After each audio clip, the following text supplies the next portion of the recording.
in Nigeria. And I have two journalists with me in the studio. CKN, the publisher of CKN News, Chris Kende-Nwandu, is here, and journalist Janet Mba-Folabi. Good morning, gentlemen of the press. Good morning. We don't have a lady in the press, so everything. I hope we're safe with that. Yeah, thank God it's Friday. Thank God it's Friday. All right. Yeah, exactly. It's Friday and Ichie is here. You know.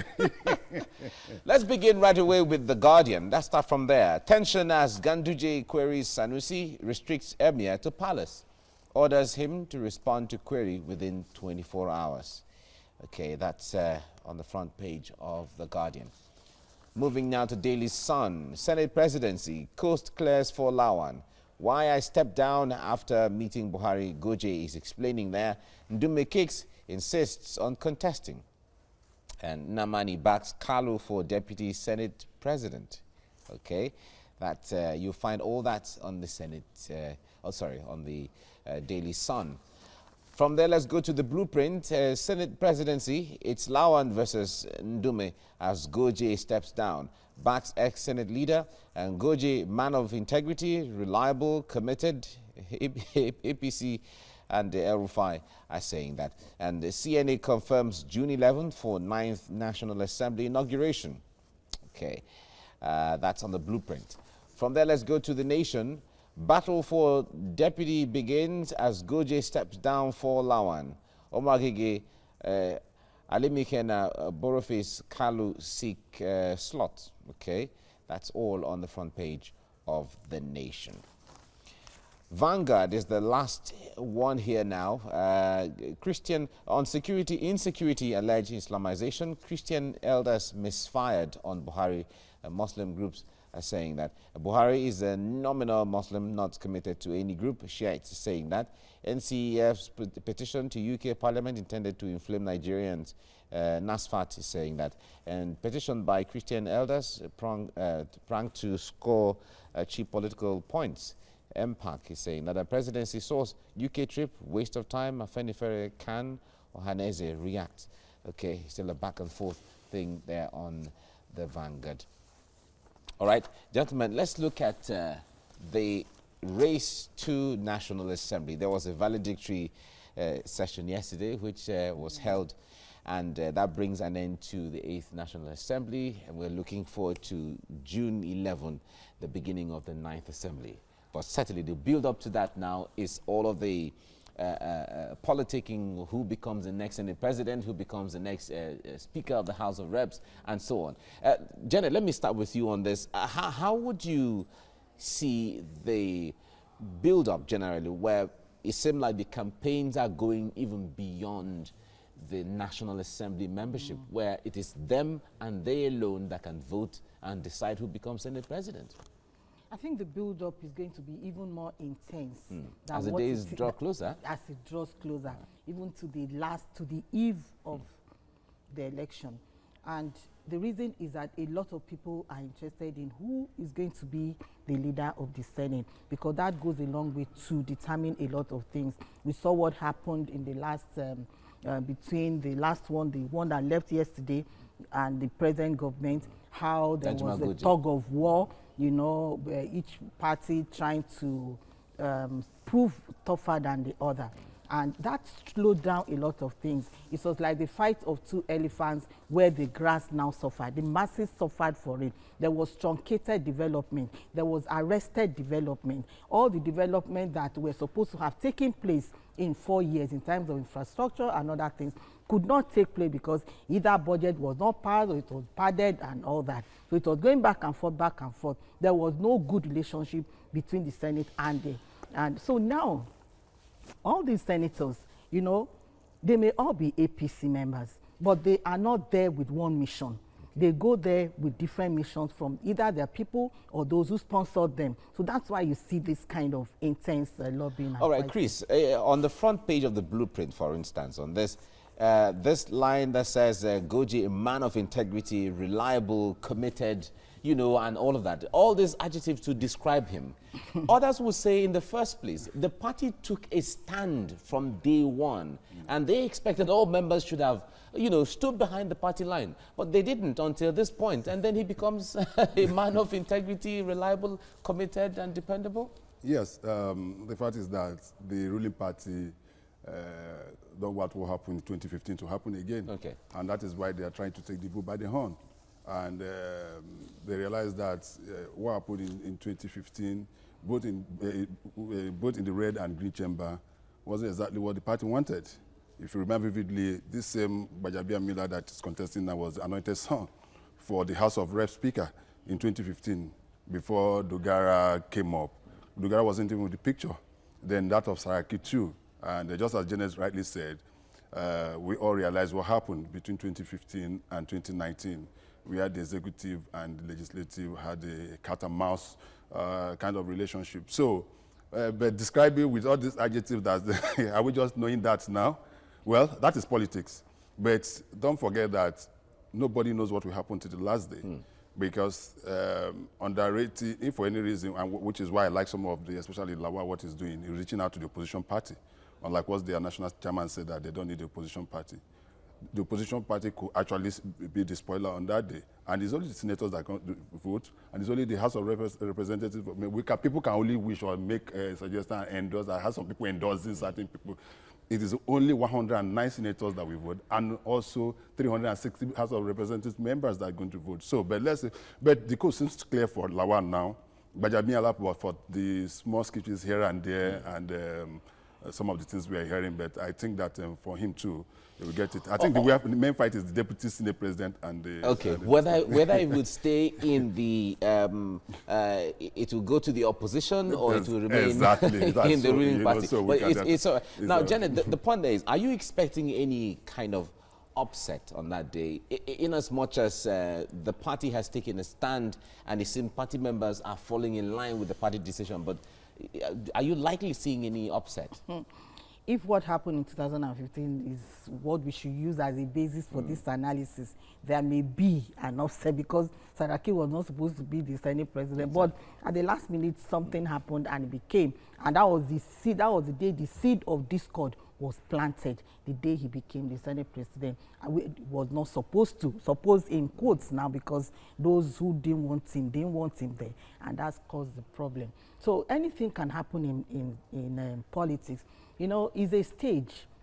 Anybody, any actor can climb the stage to act when it is time for him to act. So don't be surprised that there could be an upset, and there may not be, depending on how well they're able to handle events and before, engage and lobby and make each other see reasons, and perhaps talk to the opposition too, because everybody is important. In politics, I learned a long time ago when I used to cover politics in the early 90s.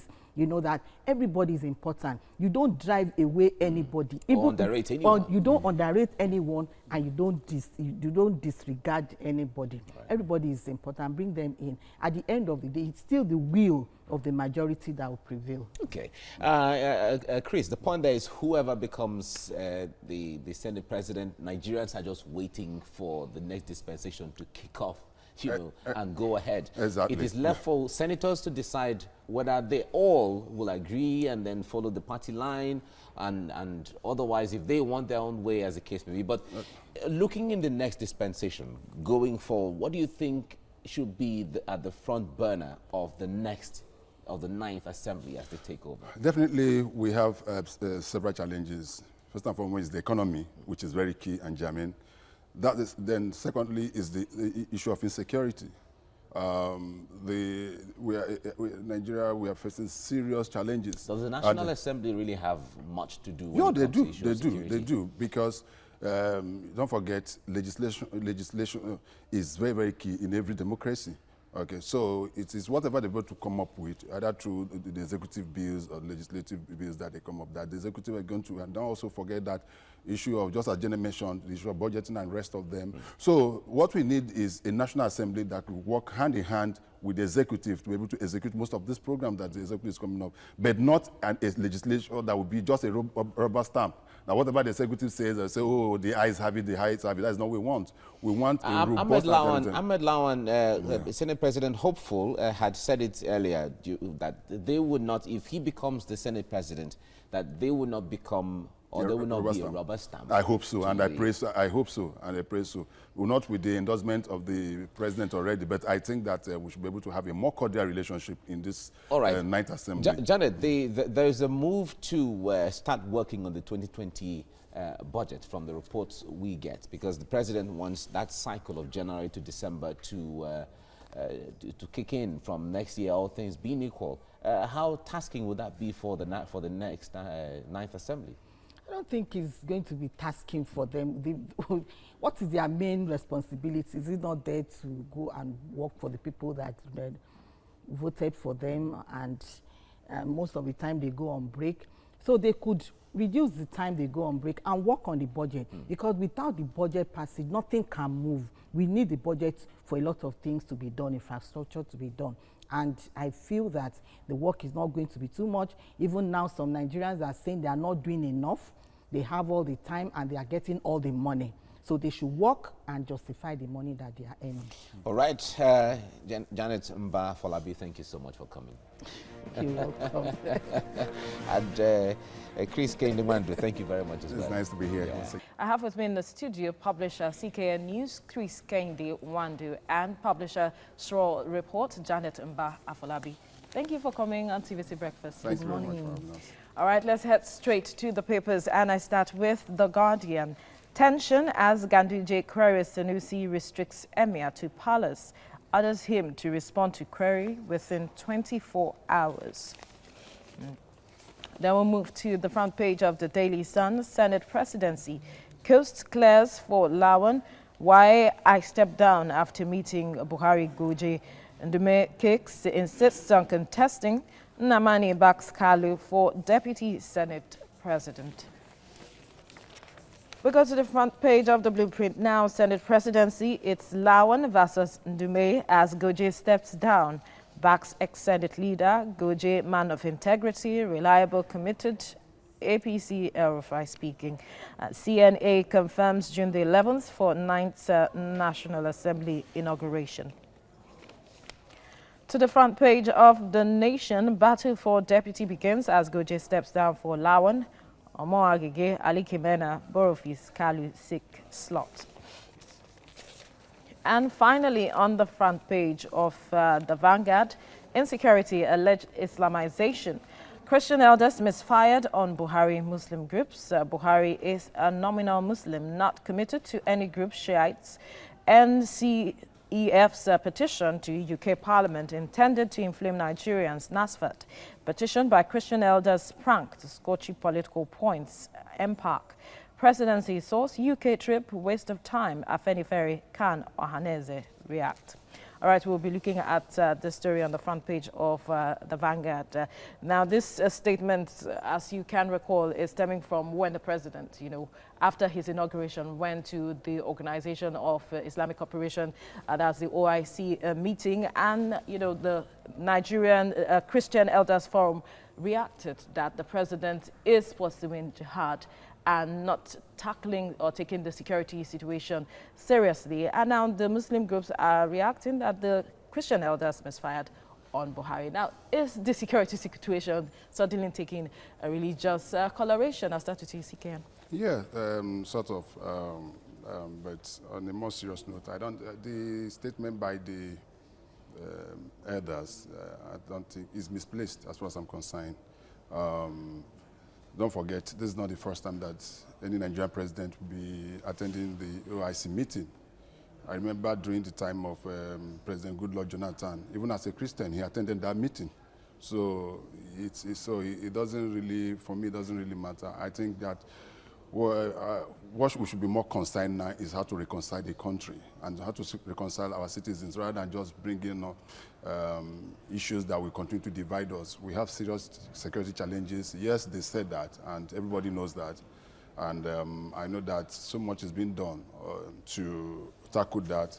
what we're having presently in terms of security is not your normal conventional war. Or if it's a normal conventional war, I know that our military would have dealt with that immediately. All right, let's get to Janet's point of view now. Now, of course, we know that every aspect of the society or of the nation is raising concerns about the security situation, but with the way that the groups are going about it, these religious groups are going about it, what do you make of it? I think it's a dangerous dimension, the way the two sides are going about it, reactions and counter-reactions, because the two sides have huge followers, millions of followers who may not understand some of the things they are saying from their own points of view. For instance, some part of those who are supporting the president's action for attending the meeting are saying that the president is not trying to Islamicize the country, that in fact, he's a nominal Muslim, that if he were a true and dedicated Muslim, he will not continue to detain some of his religious brethren despite court orders to release them. That is their own angle. So from that point of view, you could see that maybe the president is not sentimental about religion. And from the Christian point of view, it may be seen as inciting their followers. They are becoming somehow sentimental about the situation because religion is supposed to unite, not divide. And not to divide. They're talking about jihad. Jihad is a serious business. Nobody can bring in jihad in Nigeria, you know, overnight, because for you to go into jihad is a serious business. This country did not get independence through jihad, so we cannot experience jihad by whoever. Perhaps that is why the response is saying, they are responding as the Muslim groups are responding by That's saying why the Muslim they do not group understand what jihad means is, and the steps that will be taken before there is a jihad and the implication of jihad. You see, it's unfortunate that some people have now used religion, you know, as a means to an end, either political end, financial end, whatever. But what can they gain if that is if that is what it is from here, Chris? Yes,